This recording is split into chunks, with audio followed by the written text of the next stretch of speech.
remains essential is found not only in the ethical command or imperative sense of the word. So ethical command or imperative is buhata, command. Okay? But above all, in the indicative sense, grammatical irony and expression, no? Indicative sense of how he, as the one sent by God, represents his love to the world. So dili lang imperative, buhata na, kundi indicative. In other words, ipakita yun. Dili lang buhaton, kundi ipakita pa yun. Muna yung pasabot niya. It goes beyond the ethical command or the imperative sense of the word, but it has to be indicative. Meaning to say, kung imunang buhaton, it is indicative of who or what you are, what we are. And that is the point of verse 35. This is how all will know that you are my disciples. More than the doing, no more than the imperative, more than the command. Because the command will always remain a command. But unless you put that into action, the command becomes indicative. So from the imperative to the indicative. So sa grammar pa ni English grammar is imperative is command. But the command is not complete until it is obeyed. The commandment and the obedience. The commandment is the imperative, obedience is the indicative. Kaya ang puno na indicative sa English, indicate. Kung sa mga ibang kasabot kong indicate, nagpakila, nagpakita, nagpahayag, nagtudlok. Okay?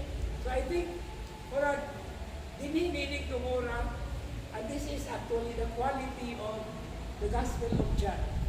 I remember as a student in theology, akong gikuha nga John nga course, kaya naman to'y sa among panahon sa Loyola, sa Ateneo, na ay Tagalog, na ako'y English.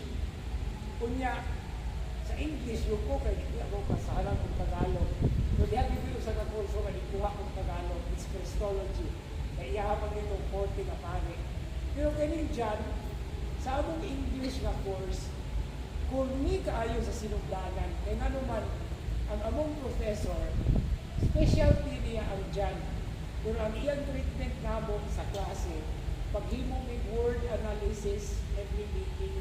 Imagine, chapter 1, verse 1, word analysis. Kung ni kayo sinugdanan. Pero later on, I realized how important it is. Okay? Ay, amin ako makita, atong kung sino ninyo, no? Bantayin ninyo ang mga vocabulary basta magbasa. So, meaning to say, read it as much as... Dissect, kung frag pa, dissect. Yeah. And then, try to understand. Pero, isip pa nga, Cebuano or English readers, dili po na mo rely na kung mauna ng translation, mauna na. Kaya it is also based on the original. That is where the scholarship comes in. And that is where the explanation would also help us. No, ito ang atong exegesis. Anyway, so muna na siya ang punto, no? Okay. So, that's why we go to verse 35. Makatapusan pa diya. Number 4. Above all, the newness of this commandment lies in the truth. Sa kamatuoran, in the person, words, and deeds of Jesus Christ. And that is in the gospel reading today. Jesus said, I am the way, and the truth, and the life. No one comes to me, to the Father, except through me. So, muna ang kamatuoran. Ang kamatuoran. Okay. Finally,